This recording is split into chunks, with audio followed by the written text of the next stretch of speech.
नमस्कार छात्रों। अभी यहाँ पर पिछले तासिका में हमने व्याकरण के इसमें निबंध लेखन और पत्र लेखन सीखा था।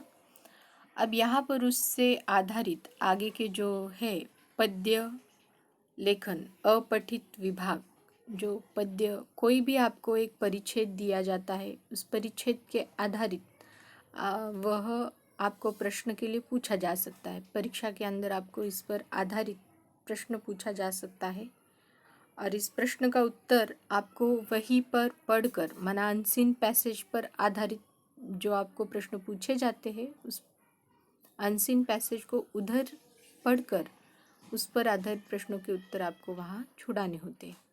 तो चलिए आज हम सीखते हैं अपठित पद्यांश। माना जो पद्यांश और गद्यांश ये दोनों ही देखते हैं। जो पद्य पर आधारित है उसको पद्यांश कहते हैं। जो गद्य माना कविता पर आधारित है, पदों पर आधारित किसी भी तरह की उसमें कृतियाँ समाहित हो सकती है, तो उसको गद्यांश पर आधारित कहते हैं। ऐसा अपठित पाठ गद्यांश या पद्यांश कैसे उसको समझ कर ले और कैसे उससे संबंधित प्रश्नों के उत्तर छुड़ाएं, यह आज हम सीखेंगे। यहाँ पर हम देखते हैं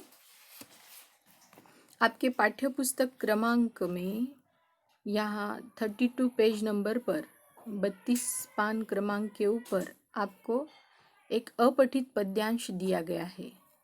आप यहाँ स्क्रीन के ऊपर भी उसको देख सकते हैं, अपठित पद्यांश। और हम इसको सबसे पहले छुड़ाएंगे। पेज नंबर पुनः एक बार देख ले, 26 है और 32 पेज पर है गद्यांश। तो पहले पद्यांश हम देखते हैं। तो पद्यांश किसे कहते हैं? जो कविता पर आधारित है। अभी यहाँ पर एक आपके सामने बहुत सुंदर दिया हुआ उदाहरण के तौर पर यहाँ पर दिया हुआ है, उसको हम पढ़ेंगे। सूचना के अनुसार कृतियाँ कीजिए। काम जरा लेकर देखो, सख्त बात से नहीं स्नेह से। हाँ, बहुत सुंदर है। काम जरा लेकर देखो, सख्त बात से नहीं स्नेह से। अपने अंतर का नेह और अरे तुम उसे जरा देकर देखो। कितने भी गहरे रहे गर्त, हर जगह प्यार जा सकता है। कितना भी भ्रष्ट जमाना हो, हर समय प्यार भा सकता है। जो गिरे हुए को उठा सके, इससे प्यारा कुछ जतन नहीं। दे प्यार उठा पाए न जिसे इतना गहरा कुछ पतन नहीं। कितनी सुंदर पंक्तियाँ यहाँ पर है। आपको इस तरह से प्रश्न पूछा जा सकता है। सूचना के अनुसार कृतियाँ कीजिए। काम जरा लेकर देखो, सख्त बात से नहीं स्नेह से। अपने अंतर का नेह अरे तुम उसे जरा जगा कर देखो। कितने भी गहरे रहे गर्त, हर जगह प्यार जा सकता है। कितना भी भ्रष्ट जमाना हो, हर समय प्यार भा सकता है। जो गिरे हुए को उठा सके, इससे प्यारा कुछ जतन नहीं। दे प्यार उठा पाए न जिसे इतना गहरा कुछ पतन नहीं। माना प्रेम सबसे श्रेष्ठ है इस जीवन में। अभी देखो भवानी प्रसाद ने ये कविता कितनी सुंदर यहाँ पर प्रस्तुत की और इस पर आधारित प्रश्न कैसे पूछे हैं ध्यान से पढ़ेंगे। हमने 2 बार कविता का वाचन किया। पद्य पंक्तियाँ है ये। किसी से उत्तर लिखना है। अभी यहाँ पर किसी से काम करवाने के लिए उपयुक्त। अब कौन सी चीज़ उपयुक्त होती है? किसी से काम करवाना है तो पाठ के अंदर क्या दिया, इस गद्यांश के अंदर क्या दिया हुआ है? पद्यांश के अंदर यहाँ पर बच्चों ध्यान दो, किसी से काम करवाने के लिए उपयुक्त। ऐसा तो यहाँ स्पष्ट रूप से नहीं दिया गया है कि इसी चीज़ से काम हो सकता है। काम जरा लेकर देखो, सख्त बात से नहीं स्नेह से। तो स्पष्ट हो गया यहाँ पर काम के संबंधित यहाँ पर चीज़ बताई गई है, सख्त बात से नहीं स्नेह से। किसी से काम करवाने के लिए उपयुक्त यहाँ पर फिर क्या है? स्नेह है। यहाँ पर लिखेंगे स्नेह से। फिर है हर समय अच्छी लगने वाली बात। इस पद्यांश के अंदर ही हम देखेंगे हर समय अच्छी लगने वाली बात। हर समय प्यार भा सकता है। क्लियर है यहाँ पर? हर समय प्यार भा सकता है। नीचे से तीसरी लाइन। और पहले इसमें काम से संबंधित, काम जरा लेकर देखो, सख्त बात से नहीं स्नेह से। तो इस तरह से हम इसमें खोजेंगे और इसी के उत्तर इसमें छिपे हुए रहेंगे। तो यही अभी दूसरा प्रश्न है, उत्तर लिखिए। अच्छा प्रयत्न यही है। कौन सा प्रयत्न है? अच्छे प्रयत्न कौन से हैं? अब इसको पढ़ेंगे। अच्छा प्रयत्न यही है। अब यहाँ पे खुल के तो ये बात नहीं बताई जा सकती, हो सकता है यत्न शब्द आया हो उसके लिए। और जब आपको ऐसे समझ न आए तो फिर उसको दोबारा से पढ़ लेना है।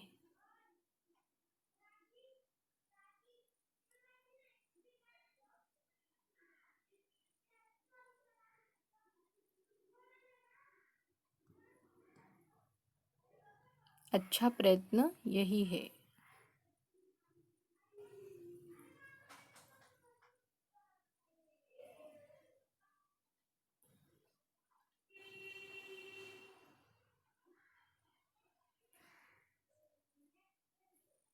जतन, देखो यहाँ पे, कितना भी भ्रष्ट जमाना हो हर समय प्यार भा सकता है, जो गिरे हुए को उठा सके, इससे प्यारा कुछ जतन नहीं। माने इससे प्यारा कोई प्रयत्न नहीं, जतन नहीं। जतन करना, हम कहते हैं ना, मैंने तो बहुत जतन किए उसको मनाने के। तो हमें उसको समझ के लेना है और इन शब्दों को समझकर फिर हम उसका उत्तर यहाँ ढूंढ सकते हैं। अच्छा प्रयत्न यही है क्या? जो गिरे हुए को उठा सके।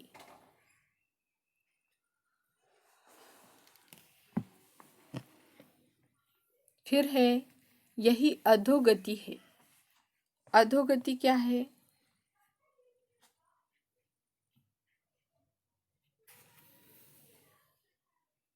उत्तर लिखना है। क्या? राह भटके व्यक्ति को प्यार नहीं दे पाए तो लास्ट के इसमें है इससे गहरा कुछ पतन नहीं। अधोगति शब्द माना पतन, उसके देखो पर्यायवाची शब्द यहाँ पर आए हैं। यही अधोगति है। दे प्यार उठा पाए न जिसे, इतना गहरा कुछ पतन नहीं, उसको ही अधोगति कहेंगे। तो ये यहाँ पर लिखना है। कई बार कैसा होता है, हम इस चौकोन के अंदर जो दिया हुआ है हमें लगता है उत्तर भी उतना ही होगा। नहीं, प्रश्न को समझ के लेकर आपको उत्तर लिखना है। पद्यांश की तीसरी और चौथी पंक्ति का संदेश लिखिए। तो तीसरी और चौथी पंक्ति का संदेश यहाँ पे बहुत सुंदर दिया गया है। संसार में प्यार का कोई जोड़ नहीं है। प्यार से व्यवहार करने पर पत्थर दिल वाले व्यक्ति भी पिघल जाते हैं। प्यार से काम लेने पर हर काम संपन्न हो सकता है। जो काम पैसे से नहीं हो सकता वह भी प्यार मोहब्बत से हो जाता है। समय कैसा भी हो, प्यार का कोई पर्याय नहीं है। कितनी सुंदर बात कही। कैसा भी समय हो, इस प्रेम का कोई भी पर्याय हमारे पास दूसरा है नहीं, ऑप्शन ही नहीं है।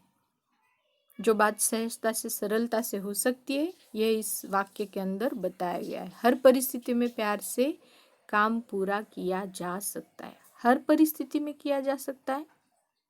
आप स्वयं सोचें कितनी सुंदर यहाँ पे पद्यांश पर आधारित हमने अपठित पद्यांश को समझ के लेके यह कृति हमने छुड़ाई है। अब इसी पर आधारित ऐसे ही अपठित गद्यांश पर आधारित हम आगे की कृति छुड़ाएंगे। पेज नंबर 32 आपके पाठ्य पुस्तक पर है बच्चों। 32 यहाँ पे देखो, अपठित गद्यांश। निम्नलिखित परिच्छेद पढ़कर सूचना के अनुसार कृतियाँ कीजिए। अब एक आपके सामने बहुत छोटा सा यहाँ पे गद्य का अंश, गद्यांश मैं यहाँ पे पढ़ती हूँ। हर किसी को आत्मरक्षा करनी होगी, हर किसी को अपना कर्तव्य करना होगा। मैं किसी की सहायता की प्रत्याशा नहीं करता, मैं किसी का भी प्रत्याह नहीं करता। इस दुनिया से मदद की प्रार्थना करने का मुझे कोई अधिकार नहीं है। अतीत में जिन लोगों ने मेरी मदद की है या भविष्य में भी जो लोग मेरी मदद करेंगे, मेरे प्रति उन सब की करुणा मौजूद है। इसका दावा कभी नहीं किया जा सकता, इसलिए मैं सभी लोगों के प्रति चिर कृतज्ञ हूँ। तुम्हारी परिस्थिति इतनी बुरी देखकर मैं बेहद चिंतित हूँ, लेकिन यह जान लो कि तुमसे भी ज़्यादा दुखी लोग इस संसार में है। मैं तुमसे भी ज़्यादा बुरी परिस्थिति में हूँ। इंग्लैंड में सब कुछ के लिए मुझे अपनी ही जेब से खर्च करना पड़ता है। आमदनी कुछ भी नहीं है। लंदन में एक कमरे का किराया हर सप्ताह के लिए 3 पाउंड होता है। ऊपर से अन्य कई खर्च है। अपनी तकलीफ़ों के लिए मैं किससे शिकायत करूं? यह मेरा अपना कर्म फल है, मुझे ही भुगतना होगा। स्वामी विवेकानंद की आत्मकथा से। अब यहाँ पे कृति पूर्ण कीजिए। जब आप अपठित गद्यांश को पढ़ते हो तो आपको एक परिकल्पना आ जाती है, समझ आ जाती है कि ये किस पर आधारित यह गद्य का अंश दिया हुआ है। गद्यांश पढ़ेंगे तो ये बात आपको स्पष्ट रूप से समझ आ जाएगी। कृति पूर्ण कीजिए। कमरे का किराया। अब इसमें से आपको ढूंढ कर लिखना है, ऐसा दिया हुआ नहीं रहेगा कि इतना था और फिर सरसल यहाँ पर उससे आधारित प्रश्न पूछा होगा।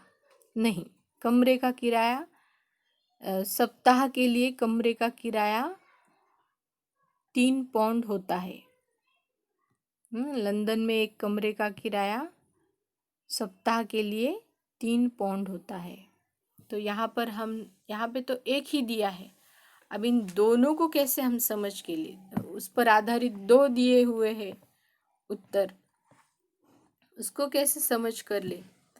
तो यहाँ पर 3 पाउंड प्रति सप्ताह, मतलब उसको खुलकर हमने लिखना है। फिर है लेखक इनके प्रति कृतज्ञ है। किसके प्रति कृतज्ञ है? अतीत में जिन लोगों ने लेखक की मदद की है और भविष्य में जो लोग उनकी मदद करेंगे। अब ये स्पष्ट रूप से कहाँ पर आया है? कृतज्ञ है। देखो यहाँ पर ये जो लाइन है, मैं सभी लोगों के प्रति चिर कृतज्ञ हूँ। किसके लिए? तुम्हारी परिस्थिति इतनी बुरी देख मैं बेहद चिंतित हूँ, लेकिन यह जान लो कि तुमसे भी ज़्यादा दुखी लोग हैं। तो अतीत में जिन लोगों ने मेरी मदद की है या भविष्य में भी जो लोग मेरी मदद करेंगे, मेरे प्रति उन सब की करुणा मौजूद है। ये हमें ज़रूरत नहीं है।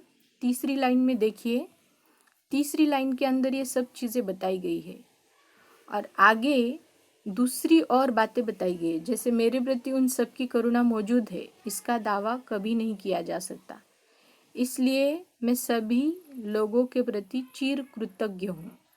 और ये 2 चीज़ों के बाद ये बात आती है। तो हमने यहाँ पे प्रश्न का उत्तर ढूंढना है। इनके प्रति, लेखक इनके प्रति कृतज्ञ है दूसरे प्रश्न में। तो किसके प्रति कृतज्ञ है? अतीत में जिन लोगों ने मेरी मदद की या भविष्य में जो लोग मेरी मदद करेंगे। तो वहाँ पर लिखना है दोनों ब्लॉक के अंदर। आगे है उत्तर लिखिए। परिच्छेद में उल्लिखित देश, कौन सा देश है परिच्छेद के अंदर? हर किसी को करना होगा। लेखक की तकलीफ़ें हर किसी को करनी होगी। अब देखो यहाँ पे परिच्छेद में उल्लेखित देश, यहाँ पर इंग्लैंड के बारे में बताया गया है। इंग्लैंड, दूसरा कोई देश है ही नहीं। तो परिच्छेद के अंदर आया हुआ देश इंग्लैंड है। हर किसी को करना होगा। ध्यान से दो शब्दों के ऊपर महत्व बहुत देना है। हर किसी को अपना कर्तव्य करना होगा। पहली लाइन के अंदर ही यह उत्तर दिया हुआ है। हर किसी को अपना कर्तव्य करना होगा, यही यहाँ पर लिखना को करना होगा। क्या? कर्तव्य। परिच्छेद में उल्लेखित देश इंग्लैंड, दूसरे प्रश्न का उत्तर है हर किसी को करना होगा, क्या यहाँ पर दिया हुआ है, कर्तव्य। फिर है लेखक की तकलीफें। अब तकलीफें शब्द कहाँ पर आया है, या फिर हो सकता है उससे जुड़ा हुआ कोई वाक्य हो और कोई ऐसी चीजें हो कि ये देखो, ऊपर से अन्य कोई खर्च है अपनी तकलीफों के लिए, मैं किससे शिकायत करूं। तो तकलीफों के लिए यहाँ पर वाक्य क्या है, देखो, परिच्छेद में उल्लेखित देश इंग्लैंड, हर किसी को करना होगा अपना कर्तव्य। लेखक की तकलीफें तकलीफों के लिए क्या है, खर्च, या फिर कहेंगे पैसों की तंगी। तो यहाँ हमने ऐसे शब्द प्रयोग करने हैं, लेखक की तकलीफें।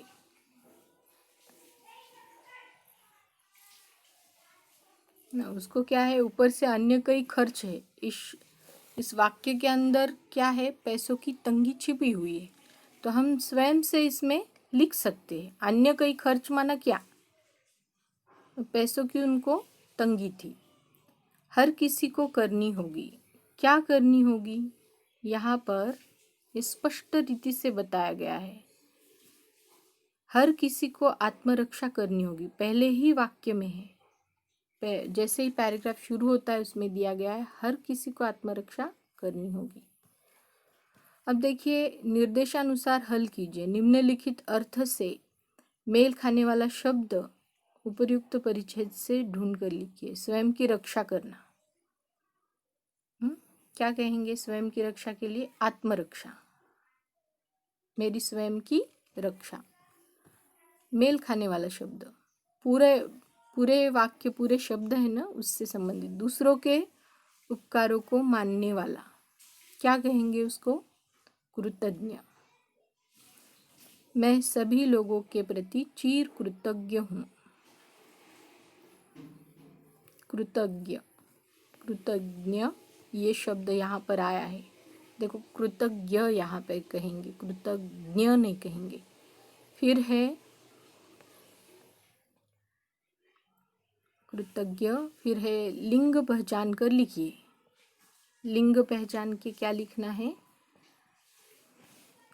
जेब, कौन सा लिंग है, दावा, साहित्य और सेवा। हमने लिंग के लिए जब सीखा तो उसके अंदर हमने कौन सी चीज़ को सीखा, लिंग किसे कहते हैं, दो लिंग है, स्त्रीलिंग और पुल्लिंग, जो बहुत बड़े शब्दों को दर्शाता है, ऐसी वस्तुओं को भी दर्शाता है, वो सारे ही शब्द कहाँ आते हैं, पुल्लिंग के अंदर आते हैं। और जो छोटे शब्दों को, जो वजन में और प्रभाव में भी छोटे हैं, ऐसे सारे शब्द आते हैं स्त्रीलिंग। इसके अलावा नर जाति के जितने शब्द है वो पुल्लिंग में आते हैं, और नारी जाति के जितने शब्द है वह स्त्रीलिंग में आते हैं। तो इस आधार पे हम इसको ढूंढ सकते हैं। तो बताइए, जेब का क्या है, स्त्रीलिंग, साहित्य का क्या है, पुल्लिंग, साहित्य बड़ा है ना, जेब स्त्रीलिंग हो गया, साहित्य पुल्लिंग। दावा का क्या है, पुल्लिंग, सेवा स्त्रीलिंग। इस तरह से, और कृतज्ञता के संबंध में अपने विचार हमने यहाँ पर लिखने हैं। कृतज्ञता एक महान गुण है। कृतज्ञता का अर्थ है अपने प्रति की गई सहायता के लिए श्रद्धावान होकर सहायता करने वाले व्यक्ति के समक्ष सम्मान प्रदर्शन करना। कृतज्ञता मानवता की सर्वोत्कृष्ट विशेषता है। यह हमें आभास कराती है, प्रत्यक्ष या परोक्ष किसी भी रूप में, और किसी भी, यदि किसी व्यक्ति ने कोई सहयोग या सहायता प्रदान की है, उसके लिए हम यदि कुछ न कर सके तो हृदय से आभार अवश्य प्रकट करें। कृतज्ञता दिव्य प्रकाश है। यह दी हुई सहायता के प्रति आभार प्रकट करने का भाव है। जो दिया है हम उसके ऋणी हैं। इसकी अभिव्यक्ति ही कृतज्ञता है। सुअवसर मिलने पर हमें समुचित रूप से लौटा देना इस भाव का मूल मंत्र है। इस गुण के बल पर समाज और इंसान में एक सहज संबंध विकसित हो सकता है। भावना और संवेदना का जीवंत वातावरण निर्मित हो सकता है। जो दे उससे लाभ लेकर उसको भी बदले में यथासंभव दे। माना हमें हर चीज़ के लिए, हर व्यक्ति के लिए भगवान को भी हमेशा कृतज्ञता दिखानी चाहिए। हमें कुछ भी अच्छा होता है जीवन में, हम कहते हैं ना थैंक यू, मैं आपका आभार प्रकट करती हूँ, तो इसको कहते हैं कृतज्ञ रहना। सबसे बड़ी मानवता की विशेषता है। यहाँ आज हमने पद्यांश और गद्यांश दोनों ही अपठित को यहाँ पर सीखा हमने। अब आप इस पर आधारित कोई भी पैराग्राफ पैसेज आएगा तो आप छुड़ा सकते हो, परिच्छेद पर आधारित। आपको जो पढ़ाई दी जा रही है वो पढ़ाई पढ़े और उसको नियमित रूप से सबमिट भी करें। वहाँ पे आपको ऑप्शन है, उस आधार पर उसको सबमिट भी करना है। अच्छा।